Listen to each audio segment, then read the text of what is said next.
Alors, bonjour à toutes et à tous. Donc, on se retrouve pour cet atelier de l'après-midi consacré à la gouvernance cellulaire. On accueille donc Jean-Luc Christin. Euh, et donc, je vais laisser la parole à Jean-Luc pour qu'il se présente succinctement, ainsi que le contexte de la création de la gouvernance cellulaire. L'atelier est donc consacré à trouver des solutions, des éléments de réponse aux problématiques qui peuvent se poser en gouvernance partagée. Je te laisse la parole, Jean-Luc. Ah, on ne t'entend pas.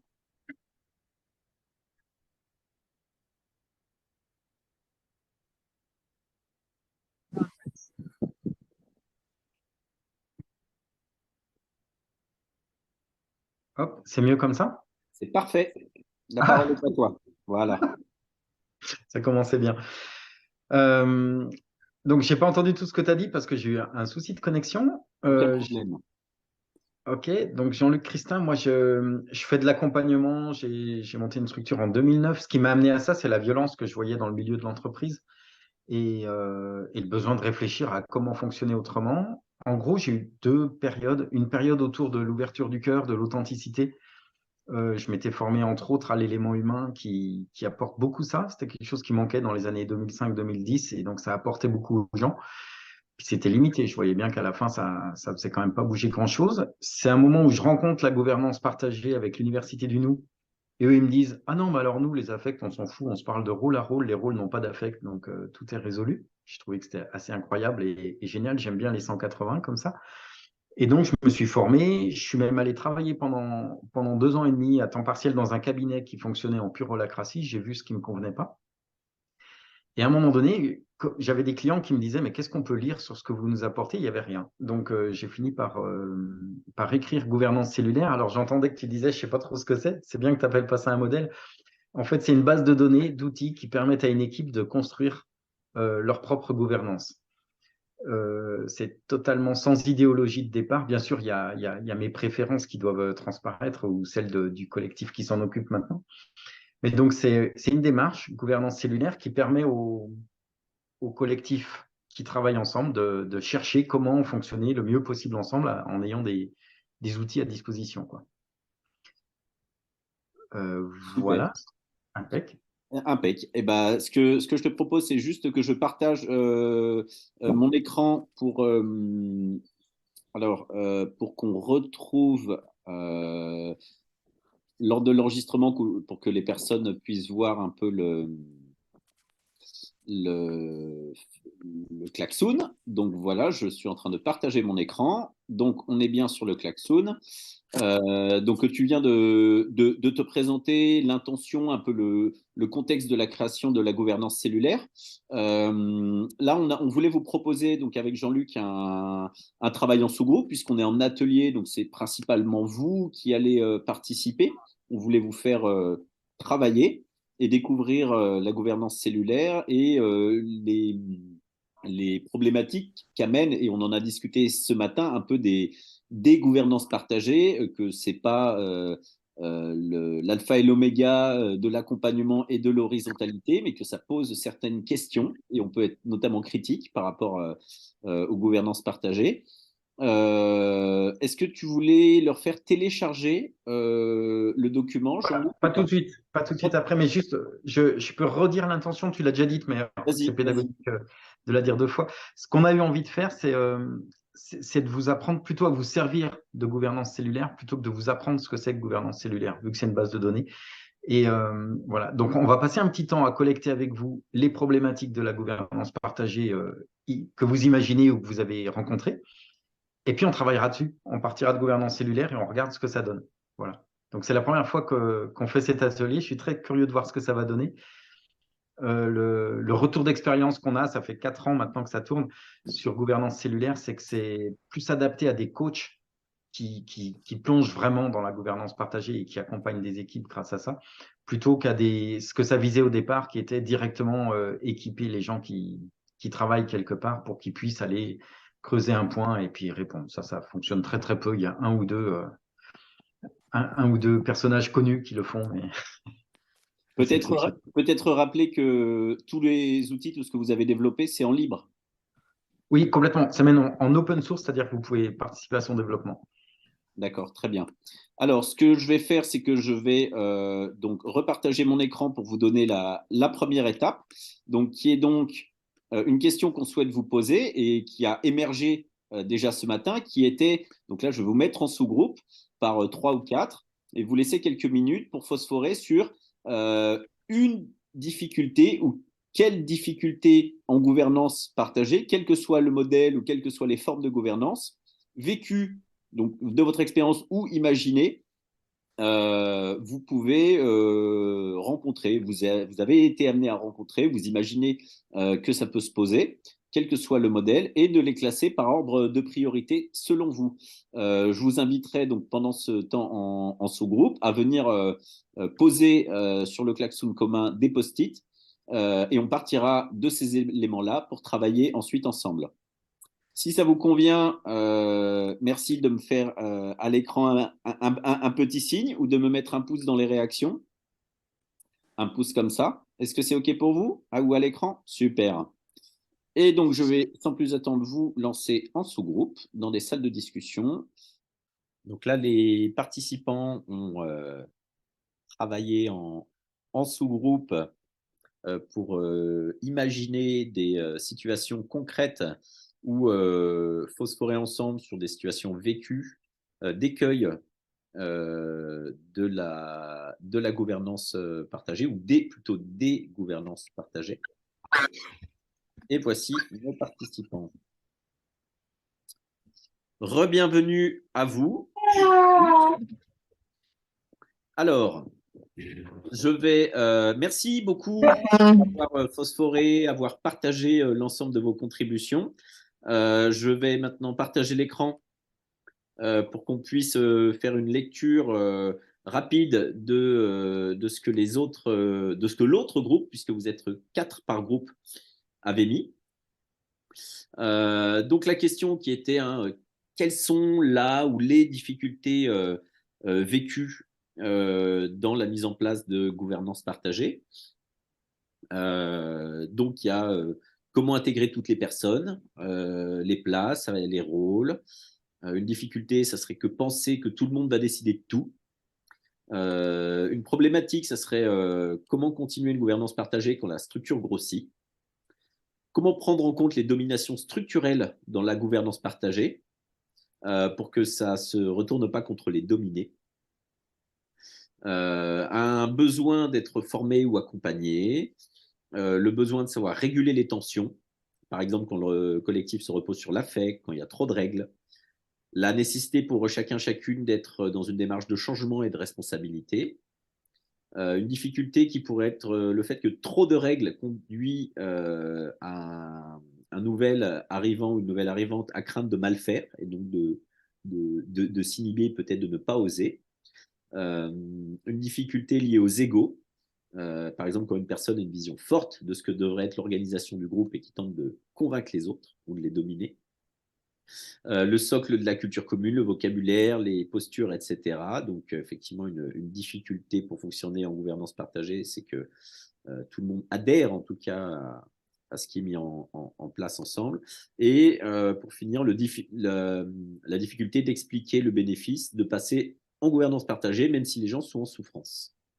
À partir de ça, donc qui sont des choses plutôt générales, je vais arrêter le partage. On voulait vous inviter avec Jean-Luc pour pouvoir travailler à partir de la gouvernance cellulaire, de nous donner, donc que chaque groupe puisse nous donner là, des situations concrètes, c'est-à-dire à partir de quelles situations concrètes vécues ou imaginées vous voudriez travailler.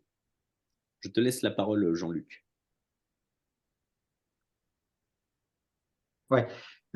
Avant, on peut peut-être leur demander leur priorisation. On leur avait demandé de prioriser, oui. donc, de repartager, puis de leur demander quel est le post-it, enfin le ou les deux post-it priorisés dans chaque sous-groupe. On ne vous avait pas donné de méthode, hein, donc c'était vraiment débrouillez-vous en 10 minutes, un quart d'heure. Est-ce que vous y êtes arrivé ou pas? Nous, on y est un petit peu arrivé, mais on n'a pas terminé. Mais en tout cas, un truc qui est ressorti, c'était le besoin de se former ou d'être accompagné, en fait. Le fait que c'est pas forcément évident de se l'approprier sans aide extérieure, quoi. Ok, merci. Oui. Bah, ouais, ça, effectivement, c'est pas une question, c'est plutôt une réponse, une information. Je partage à 100%. Je peux juste quoi, m'inscrire avec. Alia, Audrey, Coralie, Guillaume, Laure, Claudine. Alors, non, nous, on n'a pas réussi à prioriser. Le temps est passé très vite et le temps qu'on échange, voilà, on a pu poser des difficultés, mais pas les prioriser. Ok. Ce qu'on peut faire, Mathieu, c'est tu réaffiches les post-it et moi, je vais avoir besoin de quelqu'un qui nous raconte une situation, soit une situation vécue, soit une situation que vous imaginez, mais qu'on parle de concret en fait, parce que c'est comme ça qu'on fonctionne. On fonctionne ancré sur la réalité et donc on a besoin d'une réalité pour démarrer. Qui veut bien se lancer dans l'exercice pour le premier groupe et on va inviter le deuxième groupe à faire de même ensuite. Moi, je veux bien. Laure, à toi la parole. Super. Ouais, j'ai pas eu le temps de vraiment trop y réfléchir pour être synthétique, mais je vais partir sur continuer une gouvernance partagée quand la structure grossit. Je suis dans une structure où on a démarré à 3 salariés en gouvernance partagée et aujourd'hui on est 14 et en 5 ans de temps, voilà, on est passé de 3 à 14. Et donc la structure a beaucoup grossi et continue de grossir. Et on a fait un séminaire il y a quelques mois pour comment dire, redimensionner, puisque certains types de réunions, c'est plus possible de les faire à 14. Certaines décisions, voilà, peuvent pas être prises dans tel ou tel cercle parce que c'est pas plus pertinent aujourd'hui. Et donc, du coup, c'est une des questions. Pardon, j'ai mon petit bébé juste à côté.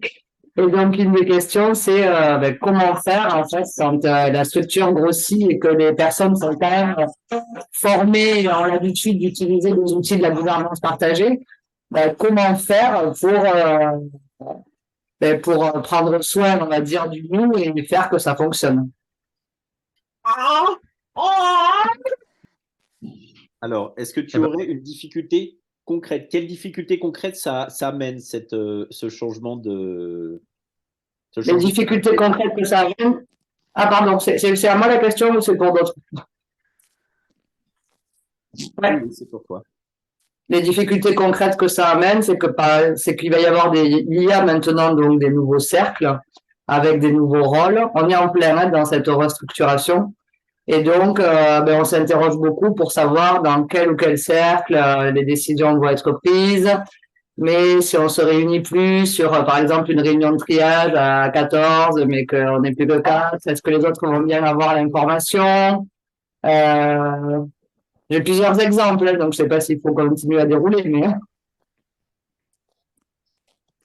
sur la circulation de l'information, sur voilà, les prises de décision, est-ce que voilà, donc, du coup ça pose un peu question, non pas sur le fait que la gouvernance partagée va s'arrêter, hein, pas du tout, mais plus de comment on fait pour qu'elle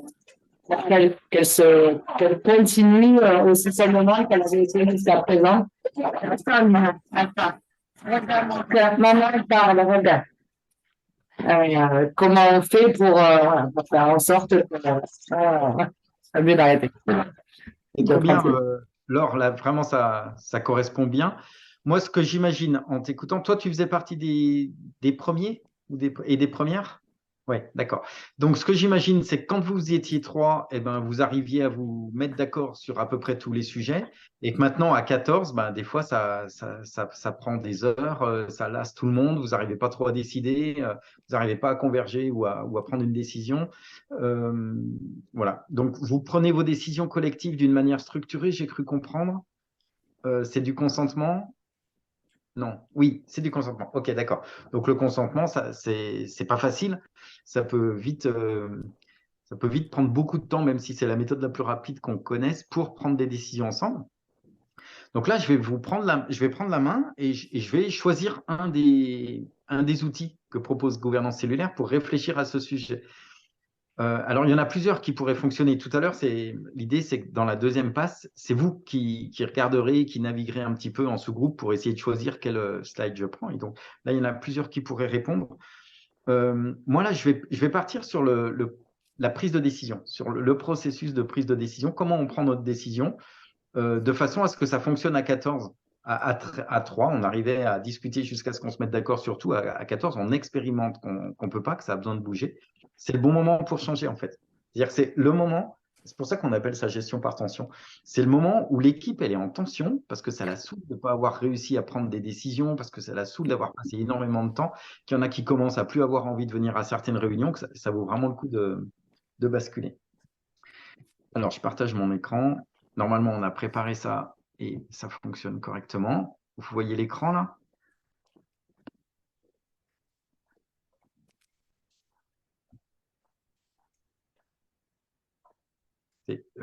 J'attends un petit signe. Mathieu, tu me fais un signe si vous avez l'écran. Ouais, c'est bon. Laure me dit que c'est bon. Donc ça, je vais vous donner le lien tout à l'heure pour télécharger le document. On est sur le tableau de bord de gouvernance cellulaire. C'est un document qui se lit en cliquant. Ce n'est pas un document qui se lit comme une thèse. On a 3 grands éléments dans la gouvernance cellulaire. Ça répond à 3 dimensions humaines. La dimension qui est le plus classiquement discutée en gouvernance partagée, c'est le contrat, c'est-à-dire c'est le qui fait quoi. Vers qui je me tourne quand j'ai besoin de quelque chose. On est dans une logique d'équipe solidaire et donc on s'est mis d'accord sur des rôles. Et quand j'ai besoin que quelque chose soit fait, je me tourne vers le rôle en question et il le fait. Donc là, il faudrait qu'il y ait un rôle design de la gouvernance partagée pour pouvoir se tourner vers lui. Ensuite, on a un espace lien. Il y avait pas mal de questions tout à l'heure autour de la régulation. Donc, si on a des gens qui humainement sont en tension, il faut savoir gérer ça dans des équipes humaines. En tout cas, nous, on le pense. Donc, dans l'espace lien, on va aborder tous ces sujets-là et aussi le sujet de la convivialité, comment on fait pour avoir une équipe qui continue à rigoler, à bien s'entendre, à blaguer tout en faisant le travail. Et puis, on a l'espace sens, les valeurs profondes, l'éthique. Comment est-ce que ce qu'on est en train de faire, ça correspond à ce que j'ai envie de vivre en tant qu'humain et à ce que j'ai envie d'apporter au monde. Donc là, je vous le présente de façon ultra conceptuelle, qui a ces 3 éléments, et on va aller dans le concret en prenant celui-ci là. Et là, pour cet atelier, cet après-midi, vous reviendrez tout le temps à ce slide et vous recliquerez à cet endroit-là pour vous y retrouver. Donc, c'est un slide qui a une sale gueule. Hein. On n'a pas encore réussi à en faire un truc vraiment joli, mais ça viendra. On va bien finir par trouver quelqu'un qui fait de la facilitation graphique qui nous fera un beau truc. Vous retrouvez les 3 espaces, le lien, le sens et le contrat. Donc, on retrouve exactement la même chose. Et en fait, l'idée, ça va être d'aller chercher là-dedans qu'est-ce qui pourrait répondre. Donc, à chaque fois, on a des éléments cœurs qui sont là, qui sont les premiers. Donc, les éléments cœurs du sens, les éléments cœurs de l'espace contrat, du qui fait quoi, et les éléments cœurs de l'espace lien. Et puis, ensuite, on a des éléments secondaires qui sont ici au bout des branches, là, qui sont des choses à regarder dans un second temps. Donc, en gros, dans un premier temps, vous regardez les éléments cœur, et puis si ça ne suffit pas, vous allez dans les autres. Donc là, on est sur la prise de décision. Donc, la prise de décision, clairement, on est dans l'espace contrat. C'est-à-dire, comment est-ce qu'on prend nos décisions, ça va être dans l'espace contrat. Ici, dans les éléments cœur, on voit qu'il y a décision collective. Moi, je sais que en faisant ça, on va retomber sur la décision par consentement. Donc, c'est déjà une équipe qui travaille comme ça, qui est avancée. Donc, on n'en est plus au stade des éléments cœur. Et donc, je vais passer à côté. On a d'autres modes de décision. Ici, décision par consentement, décision hors réunion. Donc, on a tout ça sur les décisions collectives, rétrospectives, variantes. Bon, en fait, ce n'est pas le sujet là. Ce n'est pas un problème de processus. On a un autre problème. Et moi, je vais aller… Hop, pardon. J'ai cliqué quelque part sans faire exprès. Oui, donc je vous montre ici, là, vous avez ce petit bouton de secours juste à côté du CC by SA qui dit que ça appartient au monde entier. Ce truc, c'est un commun, donc ça vous appartient à vous aussi. Quand vous êtes perdu, vous recliquez là et en 2-3 coups de clic, vous vous retrouvez sur cette page. Vous pouvez revenir à ces éléments et vous retrouvez ici. Et donc, on va aller là sur les niveaux d'autonomie parce que je pense que ça peut répondre. À quel point est-ce qu'on a besoin de personnes autonomes? Pourquoi je vais là-dessus? Parce que la question, c'est comment on s'organise à 14 pour avancer. On a déjà expérimenté que si on veut décider de tout, tous ensemble, c'est l'horreur, ça ne fonctionne pas. Et donc, eh ben, on a besoin d'accepter qu'il y ait des collègues qui prennent des décisions en autonomie.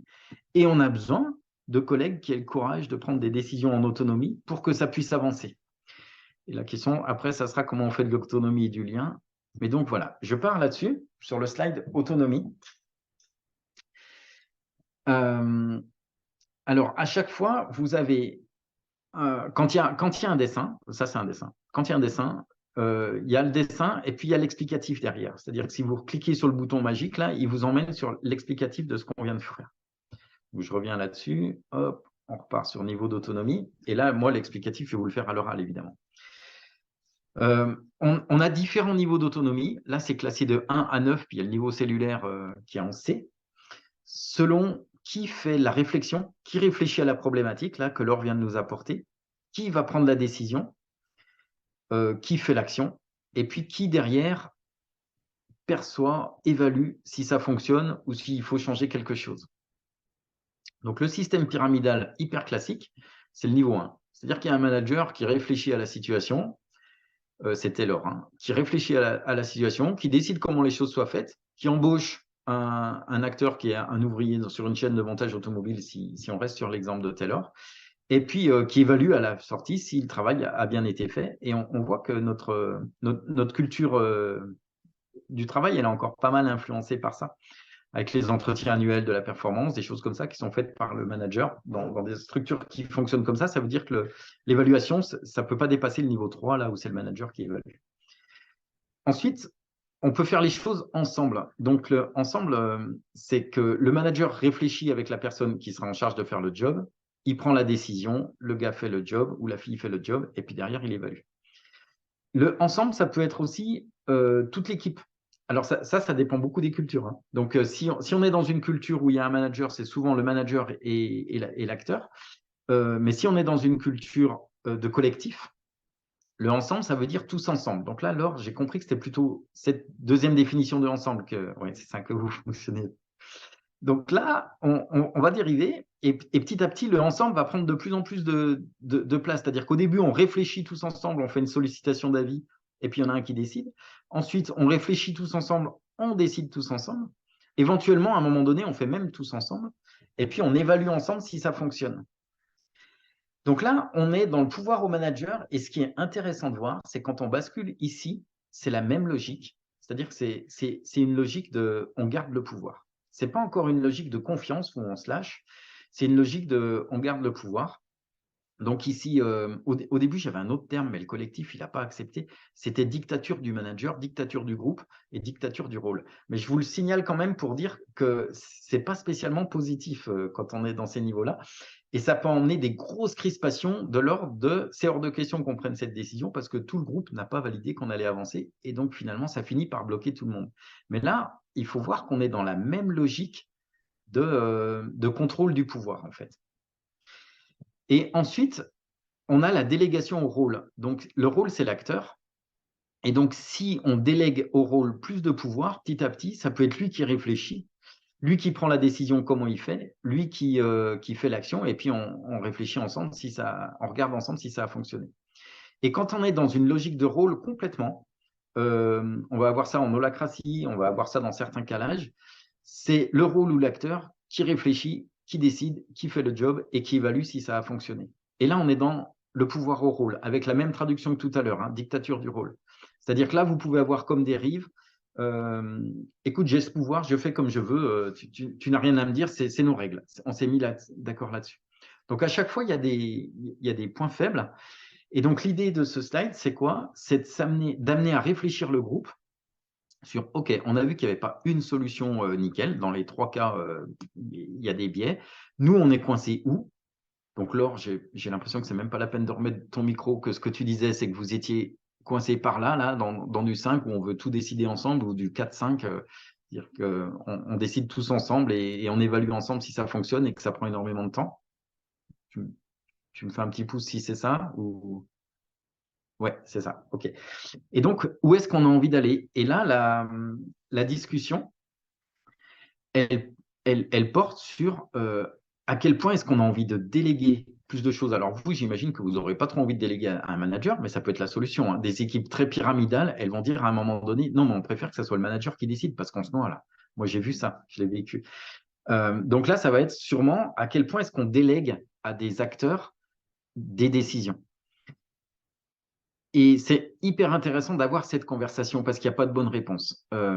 Quand je dis un acteur, ça peut être une instance, c'est-à-dire ça peut être une commission, un cercle, une cellule, je ne sais pas comment vous appelez les équipes que vous avez créées, mais donc on va déléguer à une équipe le fait de décider. Et en fait, quand on a fait ce travail, ça c'est un travail qui se fait à 14, il faut le faire tous ensemble. Quand on a fait ce travail, on a compris pourquoi est-ce qu'on allait déléguer une décision à un sous-cercle. C'est parce qu'en fait, on se noie à faire tout, à décider tous ensemble. Et donc, il y a un point qui est intéressant, là, moi, il y a un équilibre que j'adore, je vous le dis, je vous le montre tout de suite, j'aime pas du tout celui-ci, hein, qui est la dictature du rôle, j'en ai vu vraiment beaucoup de travers. J'aime beaucoup le 6. En fait, le 6, ça dit quoi? Ça dit, si j'ai une décision délicate à prendre, c'est pas choisir la marque du café, hein, là, je me débrouille. Mais si j'ai une décision où je pense sincèrement que ça peut impacter les autres et ça peut les concerner, je vais faire une sollicitation d'avis d'abord. Donc, pour une décision importante, je prends l'avis des gens et c'est tout. Ça ne veut pas dire que je suis leur avis, ça veut dire que je l'ai entendu. Et donc, j'en tiens compte. Après, je décide, je fais. Et puis, l'évaluation, elle se passe comment? Elle se fait en gestion par tension. C'est-à-dire que le deal qu'on a passé ensemble, c'est si ce qui est fait, ça crée des problèmes dans le travail de quelqu'un ou ça crée des difficultés à quelqu'un en tant que personne, eh ben, il va le nommer dans nos processus de gestion par tension.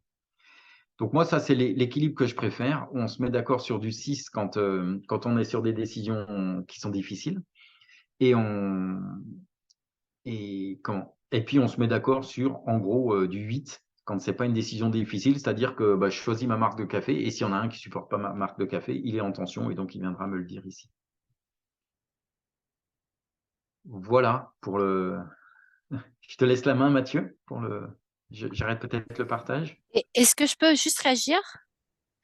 Non, Il me manque, je trouve, un processus. Alors, moi, j'ai un collectif d'habitat participatif où on est 10, donc, enfin 11 même adultes, donc super facile de prendre les décisions. Mais du coup, nous, ce qu'on fait souvent, c'est une réflexion, enfin une personne qui mène une réflexion et qui la mène. Donc, il manque la case où il y aurait l'acteur en réflexion et la décision ensemble. Voilà, je suis un peu surprise de ne pas la trouver. Alors, tu as parlé un peu trop vite, je n'ai pas réussi à comprendre ce qui te manque. Il manque… Pardon, ça va? Vous m'entendez là? Oui, on t'entend très bien. Il manque la case où la réflexion serait menée par une ou quelques personnes et la décision ensemble. Et après, action, est-ce que c'est l'acteur ou l'ensemble? Ça dépend des décisions et l'évaluation. Mais je ne trouve pas la version où on pré-mâche la réflexion en petits groupes. Donc ça veut dire que ton petit… Je ne suis pas sûr d'avoir compris, mais il y a un point sur lequel je suis d'accord, c'est que tout n'est pas dessiné là-dessus. Je veux bien reformuler peut-être pour Audrey, essayer. C'est qu'il manque une ligne avec une case verte où c'est un acteur qui réfléchit et une décision, une case bleue où la décision est prise collectivement ensemble. Elle ne trouve pas cette articulation dans ton tableau. C'est ça, Audrey? Oui, c'est ça. Oui. Super. Donc oui, il manque des lignes parce qu'autrement, le tableau, il était trop vilain. Donc effectivement, c'est bien pointé. On a choisi de ne pas mettre toutes les lignes. On s'est arrêté à 9. Et puis on dit que oui, ils peuvent en créer d'autres, évidemment. Enfin, évidemment, pardon. Le évidemment, c'est dans la logique gouvernance cellulaire, c'est-à-dire qu'il y a aucun processus, ça c'est un processus de réflexion qui est présenté comme étant abouti, terminé, opérationnel et chacun peut tout le temps l'ajuster, le customiser. Est-ce que la réponse te va, Audrey? Oui, ok, merci beaucoup. Super, très bien. Alors écoutez, il nous reste une bonne vingtaine de minutes. Ce que je vous propose, c'est de participer, c'est de continuer sur le cas concret. Un deuxième cas concret, est-ce que quelqu'un aurait envie de proposer un deuxième cas concret et puis de télécharger enfin que chaque personne puisse télécharger ce document Je vous divise en deux groupes et vous essayez dans le document de trouver un élément qui permettrait d'apporter une piste de réponse, de solution à la situation trouvée. Est-ce que ça fait comme ça, moyen ou plutôt comme ça en bas? Sinon, je peux réadapter. On peut le faire aussi collectivement, ensemble. Célia, c'est pour. Vous pouvez allumer vos micros, on n'est pas nombreux là. Oui, moi je trouve ça pas mal collectivement, mais après, comme vous voulez. Collectivement. Claudine, Guillaume? Moi, je suis plus collectivement aussi. Ouais. Ok, Plus merci. d'un. Guillaume? Tout me va, j'ai pas de cas personnellement à Très apporter. bien. Alia, eh ben, écoute, est-ce que Jean-Luc, Laure, ça avait été OK a priori? Très bien. Est-ce que Jean-Luc, ça te va qu'on prenne une autre situation et qu'on l'explore collectivement? Et est-ce que on navigue aussi ensemble? En fait, on va le faire ensemble, ce travail-là? Ah ouais, carrément, c'est une bonne idée. Je prendrais bien la température, là, juste un petit mot de réaction de là où vous en êtes Voilà. à OK. mi-parcours. Qu'est-ce que ça évoque pour vous? Surpris, choqué, en colère, super, c'est génial, j'ai envie de creuser. Est-ce que vous pouvez nous. Moi, je trouve ça super. Ça, il y a l'air d'avoir plein d'outils. Après, il faut que je creuse les autres outils. Celui-là est sympa. Et donc, j'ai hâte de creuser aussi les autres. Alors, sachant que, pour rappel, donc, ce n'est pas un outil supplémentaire, qu'est-ce que tu retiens, Guillaume, de ce que Jean-Luc a présenté Bah, dans l'arbre où il y a plein de situations, il y a l'air d'avoir des outils qui correspondent à ces situations. Donc, moi, je trouve ça intéressant. Moi, j'accompagne aussi, donc je vois plein de situations. Et donc, ça peut être intéressant de creuser, d'utiliser ce prisme pour creuser les situations. Voilà. Moi, ça me va le retour, hein. Les autres, vous êtes à peu près en phase avec ce qui a été dit jusqu'à présent? Ouais, d'accord. C'était pour voir si l'atelier, on continuait comme ça ou si on était vraiment en train de vous perdre complètement dans les choux. Bah, du coup, oui, tu peux réafficher une situation. Je vous mets directement le lien de téléchargement de la Constitution, sachant que si vous prenez gouvernance cellulaire, il y a un petit bouton qui va dessus. Tu l'affiches où, le lien? Je l'ai mis dans le chat. Très bien. Donc, vous avez Et donc là, notre besoin, ça va être la même chose qu'a fait Laure, et ça peut être Laure à nouveau, hein. C'est de repartir sur une situation concrète qui permette de s'appuyer dessus pour se dire, ah oui, d'accord, c'est ça qui se passe.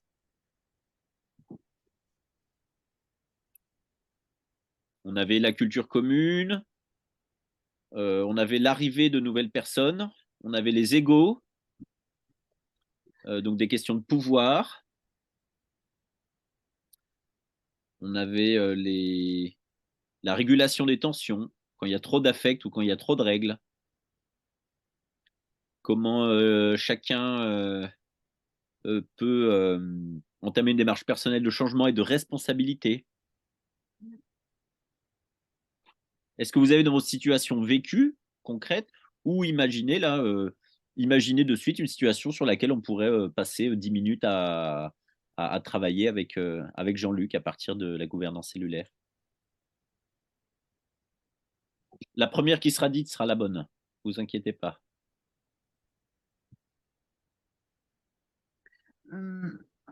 Claudine.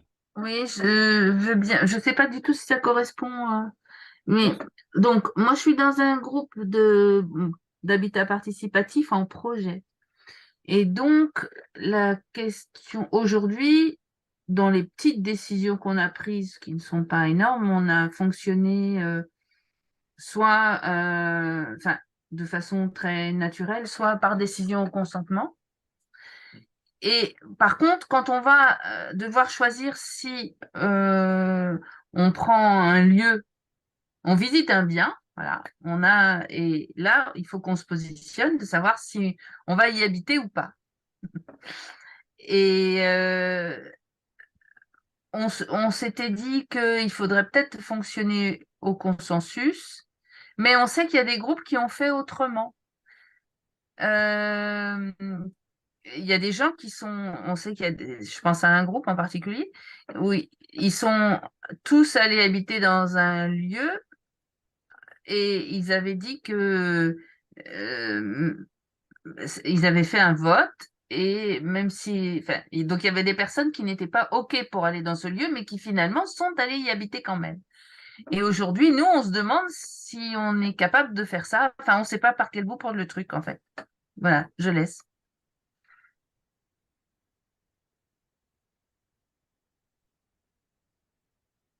Donc, ce que je comprends, c'est que la question que vous vous posez. Non, j'ai pas compris la question. Tu peux redire la dernière phrase, la question que vous vous posez. La question qu'on se pose, c'est comment prendre la décision dans notre groupe actuel qui n'a pas de lieu d'habitat participatif, comment on va faire le choix du lieu? Est-ce qu'on le fait au consensus, au consentement ou autrement? Bah, c'est génial. Bah ouais, on peut partir avec ça. Et là, ce qui serait bien, c'est qu'il y en ait un d'entre vous qui a réussi à télécharger la Constitution, qui partage son écran, et puis vous partez à chercher un petit peu. Moi, je l'ai là, donc je vais aller sur les éléments optionnels et puis vous voyez mon écran normalement. Oui. Ouais. Alors, Par contre, je sais pas si tu peux te mettre en affichage pleine page ou présentation, un truc comme ça qui fasse que. alors, je vais essayer d'y aller. Donc, dans la navigation, là, je clique là. Voilà. Il y avait une question sur le bouton où cliquer, c'est ça, de Guillaume, non? C'est répondu, c'est bon. Ah, super. C'est bon là? Ouais, c'est super. Ah. Donc la parole est à vous, hein. Jean-Luc, je crois, vous demande où iriez-vous par rapport à la situation proposée par Claudine. Claudine, tu peux aussi bien sûr participer vu que c'est ton cas concret.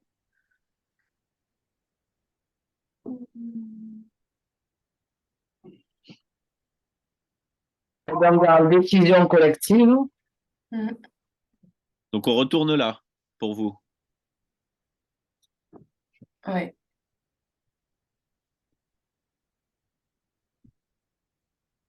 Alors, voilà ce que ça m'affiche. Vous êtes combien dans votre groupe là? Aujourd'hui, on est 10 foyers. D'accord. Donc une vingtaine de personnes? Ça fait une quinzaine de personnes à peu près. Hmm, Pour d'accord. moi, c'est pas tellement sur le mode de décision.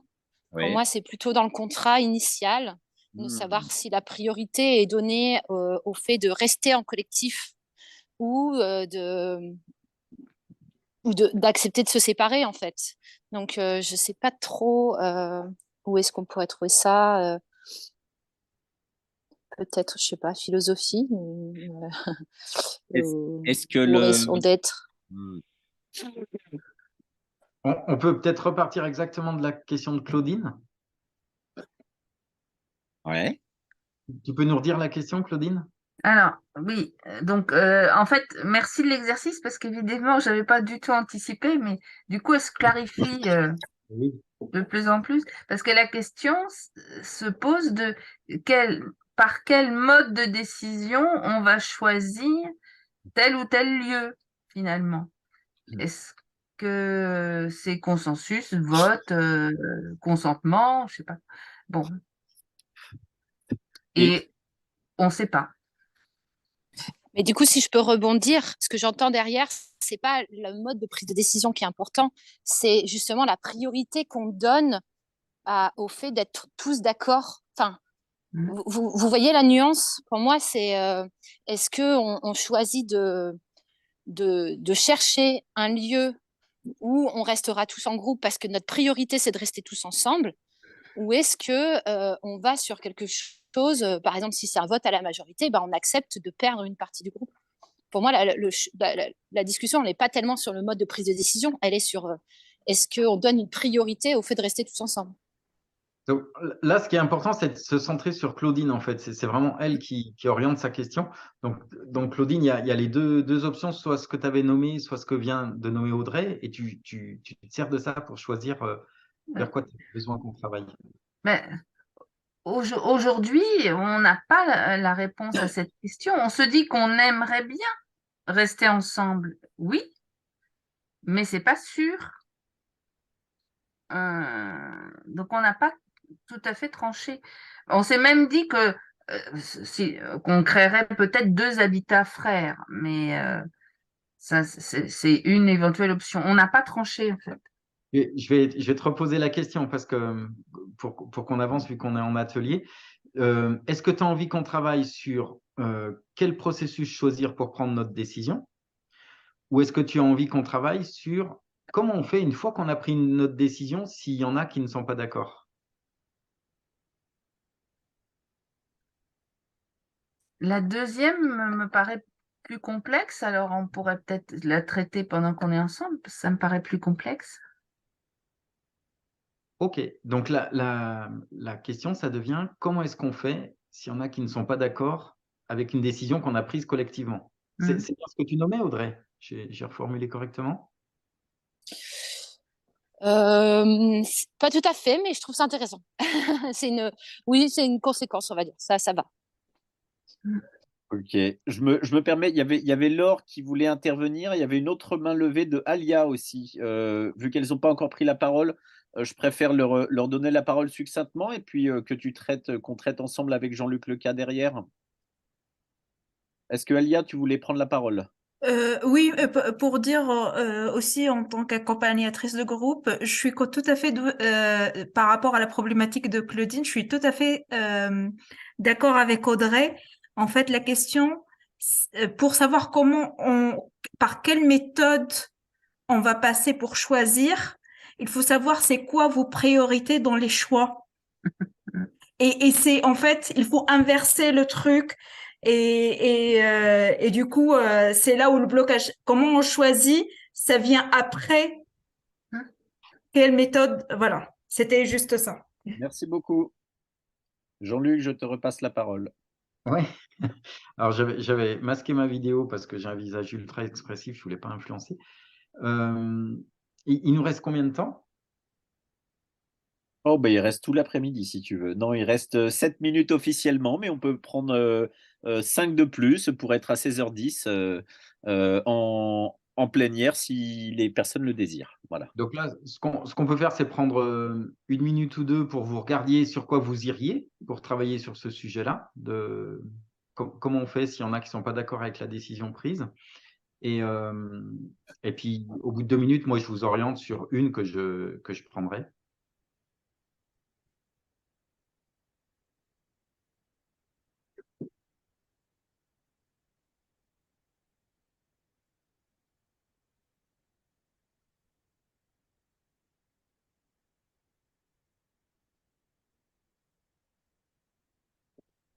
Moi, j'irais sur la philosophie de la séparation.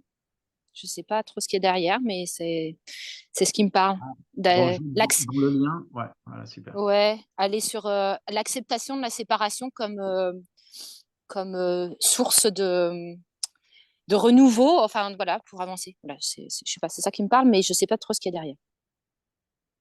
Donc là, l'élément séparation, on a la structure doit posséder un processus de fin de coopération visant une décision co-construite tout en assumant quand ce n'est pas possible d'imposer cette décision à la personne concernée.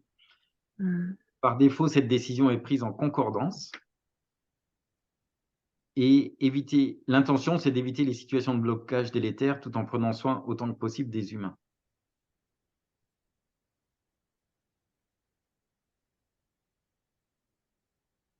Non, bah c'est pas très adapté alors, je trouve.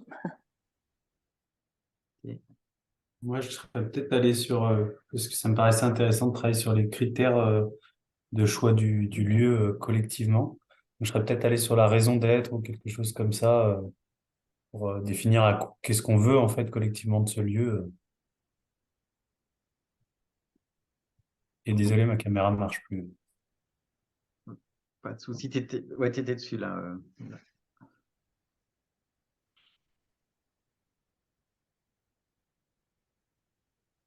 Donc là, effectivement, c'est une piste d'approche qui fonctionne, c'est-à-dire qu'on se recentre sur la raison d'être. Alors, il y en a plusieurs des slides sur la raison d'être, il y en a aussi sur comment la créer. Et là, elle nomme juste que elle balaye 3 dimensions. Qu'est-ce qu'on veut apporter au monde, qu'est-ce qu'on veut s'apporter à nous-mêmes et qu'est-ce qu'on veut apporter à nos investisseurs quand il y a des investisseurs. OK. Donc là, moi, je trouve que les deux fonctionnent, hein, parce que le processus de séparation, il est important aussi. Donc, ça ouvre effectivement la possibilité d'avoir un processus de séparation. Ça nomme que c'est en concordance, qu'il y a un processus hyper fin qui vient vraiment toucher le cœur et le non-conscient des personnes. Et du coup, on en a déjà vu 2. Non, on ne va pas le regarder, le processus de concordance, là, parce qu'en 5 minutes, on va se noyer. Mais on va aller sur le pilotage de soi dans le lien, donc en jaune. Le pilotage de soi. Donc là, ah, mais est-ce que je ne me suis pas noyé? On est sur quoi comme question? Je crois que je me suis perdu en chemin. On est sur comment, à moins que Claudine, tu veuilles la renommer. Allez. Ah non, comment on fait quand quelqu'un n'est pas d'accord? C'est bien là-dessus qu'on était. Oui, ok, super. Et bien là, on est là-dedans. Donc, raison d'être. Décision collective a été prise préalablement. Oui. Soutenir les personnes qui sont en tension interne, notamment par rapport à des décisions qui ont été prises. On est à 100% là-dedans. Donc, le but, c'est d'aider la personne à restaurer sa puissance d'agir, à décider ce qu'elle veut engager pour réduire sa tension, accueillir, apporter de l'empathie, de la chaleur humaine. Donc, le process peut être utilisé par une personne impactée toute seule, elle va demander de l'aide à quelqu'un, ou lors de discussions entre collègues avec l'accord de la personne. C'est hyper important. On est là pour la personne, donc c'est avec son accord. Hein. En termes de process, le rôle facilitation, il rappelle ce qui s'est passé, il rappelle les faits, il lui demande qu'est-ce que tu as éprouvé pendant la prise de décision, comment tu aurais aimé que ça se passe, et dans la relation, qu'est-ce que tu aurais aimé que les autres fassent. Donc là, il y a ces 2 questions, la 3 et la 4, l'élan, comment tu aurais aimé que ça se passe, c'est une chose, et qu'est-ce que tu aurais aimé que les autres fassent, ça le met un peu vers son besoin, vers son envie, vers ce qui lui a manqué. Ensuite, une fois qu'il a fait ça, on lui pose la question, décision par rapport à toi pour les prochaines fois, parmi ce que tu attendais des autres, qu'est-ce que tu peux ou qu'est-ce que tu veux faire directement toi-même? Et la décision par rapport aux autres, parmi ce que tu attendais des autres, qu'est-ce que tu vas leur demander, à qui, dans quel rôle? Donc là, avec ça, on remet vraiment les personnes dans leurs responsabilités. Pour les prochaines fois, quand il y a une décision collective qui ne me convient pas, comment j'ai envie que ça se passe? Et là, je vous le fais très, très vite. Hein, donc, c'est juste avec votre cerveau que vous pouvez rentrer dedans. Mais c'est assez puissant en y passant du temps, ce processus, parce que ça aide vraiment la personne à exprimer ce qui lui a manqué dans la décision collective, ce qui est carrément pas facile. Et ensuite, il y a le point 5. Maintenant que tu as clarifié ça, qu'est-ce que tu choisis de faire par rapport à cette décision qui a déjà été prise avec laquelle tu n'es pas serein? Et là, vous pouvez voir qu'il y a quelque chose d'extrêmement respectueux au niveau humain, c'est que ça ne l'oriente pas du tout. C'est-à-dire qu'on n'est pas en train de l'orienter vers comment tu vas faire pour accepter la décision ou pour t'en aller. On est juste en train de lui dire, tu décides quoi? Et la personne, imaginez que ce soit une personne qui se fasse accompagner en solo, ce qu'elle peut décider, c'est « mais moi, je ne suis pas d'accord, je vais faire tout ce que je peux pour empêcher cette décision. C'est ça que je vais faire. » Et en fait, vous ne pourrez pas l'empêcher, ça. Ça, c'est humain. Donc, c'est ça qui va se passer. Et là, il faudra, ça nous ramène sur d'autres rôles, qu'il y ait des processus de protection suffisamment forts dans la structure pour tenir par rapport à quelqu'un qui n'est pas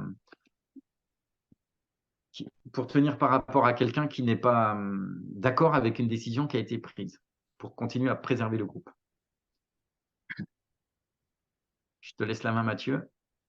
Super, merci. Oui, bah, effectivement, c'est la protection du groupe et comment faire pour que quelqu'un ne s'aborde pas le projet. C'est des choses qui peuvent arriver. Claudine, j'ai envie de te passer la parole une dernière fois peut-être sur ce cas-là. Est-ce que ça te parle? Est-ce que ça te donne des idées, des pistes de réflexion? Ah, clairement, oui, oui. Après, je vois la complexité à rentrer dans l'outil. Mais déjà, merci parce que j'ai beaucoup aimé, je vais faire court, hein, le glissement de ce que je vous ai exprimé au départ à les questions que vous m'avez posées après. Et j'ai trouvé ça vraiment très intéressant pour la maturation de notre projet, d'une part. Et d'autre part, moi, ce qui m'intéresse dans ce qui est sur cette diaporama aussi, c'est vraiment le soin qu'on prend aux personnes, quoi. Et ça, je trouve ça vraiment intéressant. Donc, ouais, merci beaucoup.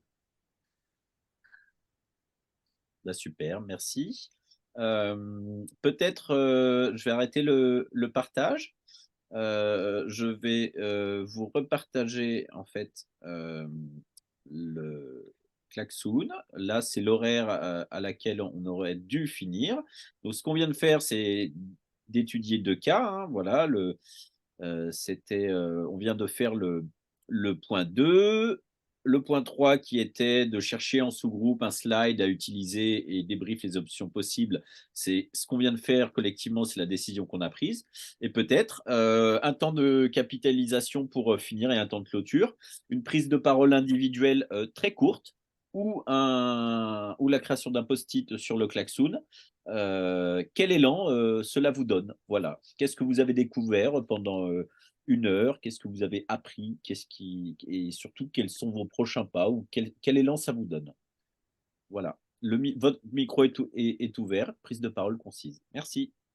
Allez, je démarre.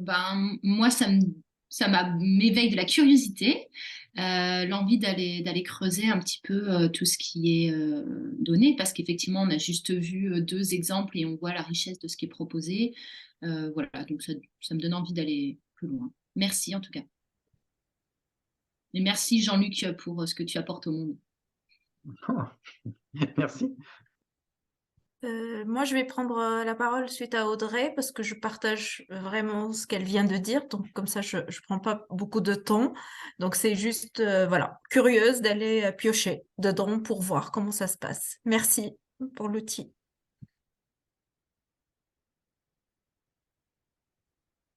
Je veux bien continuer. Moi aussi, je suis assez impressionné par l'ensemble des ressources qu'il y a. Et j'ai commencé à creuser, je me suis perdu, je suis allé sur les entretiens individuels. Il y a plein de choses, je pense, qui seront super à apprendre et je suis impressionné par le travail collectif qui a été fait. Donc, bravo et merci pour ces outils. Et même peut-être le seul, pas défaut hein, de l'intervention globale, c'est que j'aurais bien aimé savoir ce que c'était que la gouvernance, enfin la philosophie générale de la gouvernance cellulaire, même en quelques minutes. Après, c'est vrai que c'est plus intéressant de rentrer dans les outils, mais bon, quand même un petit propos général depuis le temps que j'en entends parler. Alors, ça sera peut-être le mot de la fin de Jean-Luc. Guillaume, si ça te convient et si Jean-Luc est OK. Si ça convient aux autres, ce serait génial pour moi. Merci. Ouais, c'est à moi du coup là. Non. Il y avait Claudine et Laure, éventuellement, si vous le souhaitez, sinon Jean-Luc. Moi, j'ai dit, je ne veux pas ajouter autre chose. J'attends l'intervention de Jean-Luc aussi. Et Laure. Et oui, Laure, on l'a eu. Donc c'est bon. Parole à toi, Jean-Luc. Allez. D'accord. Alors, j'avais fermé le truc parce que je ne pensais plus intervenir. Donc, juste, il faut que je le remette. Oui, je l'ai mis dans le chat, ouais, que je trouvais très intéressant et que du coup, j'avais bien envie d'aller creuser tout le temps, puisque ça a été très cool. Super. Bon, bah, merci pour vos retours. Tac, le partage d'écran, la gouvernance cellulaire. On revient là-dessus. Alors, évidemment, il y a… je ne vois rien là. Désolé, il faut que je… Voilà. En haut, on a un avant-propos ici. Et en fait, si on va dans l'avant-propos, on a une philosophie qui est nommée. Et bon, elle est ambitieuse, hein, c'est une philosophie. Donc, on veut contribuer au vivant, permettre à chaque personne, aux projets, aux organisations de manifester le pouvoir créateur qui les anime dans l'exercice de leurs responsabilités avec humanité. Donc, dans cette phrase, on a à peu près tout. On a envie on a envie de faire confiance à la vie qui essaye de créer des choses et de permettre à la vie qui traverse chacun de se réaliser. Donc, permettre à chacun d'imaginer comment il a envie de faire ses actions sans être sous la contrainte des autres. Et puis, le avec humanité est extrêmement important parce que des fois, en gouvernance partagée, on a ce premier volet, mais on n'a pas le côté, on veut aussi prendre soin des humains. Donc, c'est pour ça le petit mot qui est en bas ici, c'est l'efficacité humaniste. C'est-à-dire qu'à la fois, on cherche à être efficace, à avancer, et puis à la fois, on cherche de l'humanité, très clairement. Et on essaye de mettre ça à parité. Dans le monde de l'entreprise, c'est un peu une révolution parce que tout le vocabulaire qui est autour de l'efficacité, il est très bien vécu. La performance et tout, enfin bon, ça manque pas. Et par contre, dès qu'on met un peu des mots autour du prendre soin, c'est compliqué. Rien que les mots prendre soin, c'est difficile. Et même dans les collectifs qui travaillent en gouvernance partagée, des fois, c'est un peu compliqué. Donc voilà ce que je peux dire en quelques mots sur la philosophie, en tout cas sur sur ce qui nous tire en avant dans le fond. Est-ce que ça répond? En partie. Après, j'imagine que ça aurait été plus long de détailler un peu plus, mais de comprendre ce qui fait, ce qui fonde, ce qui fait système, ce qui est modélisant en fait dans cette approche. Bon, c'est sûr que ça se fait pas en une heure, hein, j'imagine. Ouais, Mais j'ai pas creusé, hein, mais c'est compliqué, mais on a quand même celui-ci là sur ce qui fonde, ce qui fait système. C'est le fait de considérer qu'en tant qu'humain, on a besoin de relations humaines sereines, saines. On a besoin d'être en phase avec nos valeurs profondes. Et puis, on a besoin d'un minimum de contrôle sur ce qui est en train de se passer, de savoir sur qui on peut compter et pourquoi.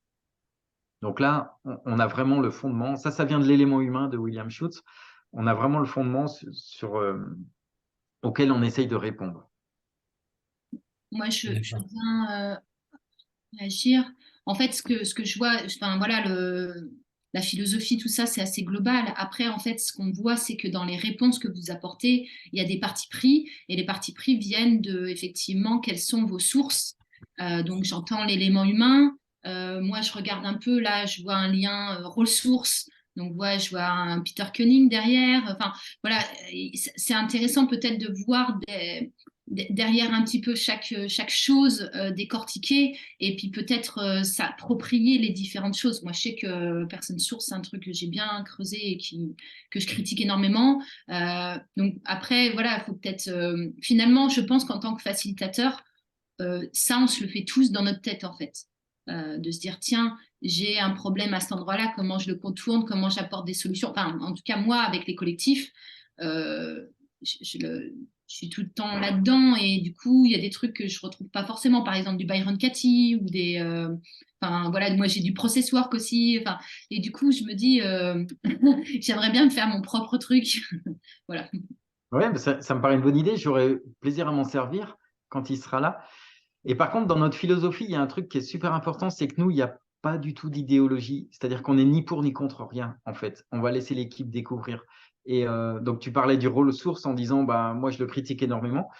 Bah, nous, ni on le critique, ni on le promeut, en fait. On l'a décrit pour qu'il puisse être utilisé. Et si on a un collectif qui a envie d'expérimenter pendant un moment d'utiliser un rôle source, ils utilisent. S'ils n'en veulent pas, ils n'utilisent pas.